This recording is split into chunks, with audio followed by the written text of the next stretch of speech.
ঠান্ডা কেন্দ্রে আর তো সহ্য করা যাচ্ছে না। কি যে করবো এখন বুঝতেও তো পারতেছি না। আমার কিসমতটাই খারাপ, এই ঠান্ডার মধ্যেও বাইরে থাকতে হয়। মানুষেরা কি সুন্দর ঘরের মধ্যে বইয়া খাউন দাউন খাইতেছে মনে হয়, আর আমার এই ঠান্ডার মধ্যে দাঁড়ায় দাঁড়ায় কাব্বা লাগছি।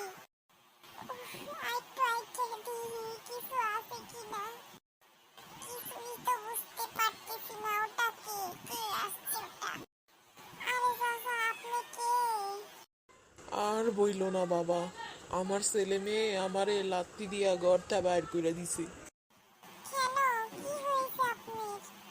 বাইর করে দিল কেন? পোলা মেয়েরা এমন করে আপনারে? আর বইলো না বাবা, এখনকার পোলাপান বাপ মায়ের কি দেহে, আমারে বাড়ি থেকে কেমনে বাইর করে দিল। আচ্ছা চলেন তাহলে আমি দেখি ওরা কি কয়, যদি আমি একটু কিছু ঠিক করা পারি। চলেন। ঠিক আছে বাবা, চলো যায় দেখি ওরা কি কয়।